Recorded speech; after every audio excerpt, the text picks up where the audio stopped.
औरतों को जहनी मरीज या डिप्रेशन और परेशानी का शिकार बनाने में सबसे पहले है शौहर का रवैया।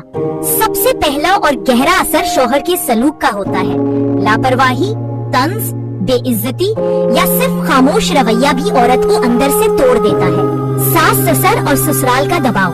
अगर औरत को हर वक्त तनकीद, तकाबुल या कंट्रोल में रखा जाए तो वो आहिस्ता आहिस्ता खुद पर एतमाद खो देती है। समाजी दबाव। माशरा औरत से बहुत कुछ मांगता है। कामिल बीवी, कामिल माँ, कामिल बहू, लेकिन उसकी अपनी जात, जज्बात और ख्वाहिशात को अक्सर नजरअंदाज करता है। वालिदैन की तरबियत या बेरुखी। बाज़ औक़ात वालिदैन अपनी बेटी को इतना साबिर और बर्दाश्त करने वाला बना देते हैं कि वो जुल्म को भी किस्मत समझकर सह लेती है। दोस्तों और सपोर्ट सिस्टम की कमी। औरत के पास अगर कोई सुनने वाला ना हो तो वो अपने अंदर के दुखों से खुद ही बीमार हो जाती है।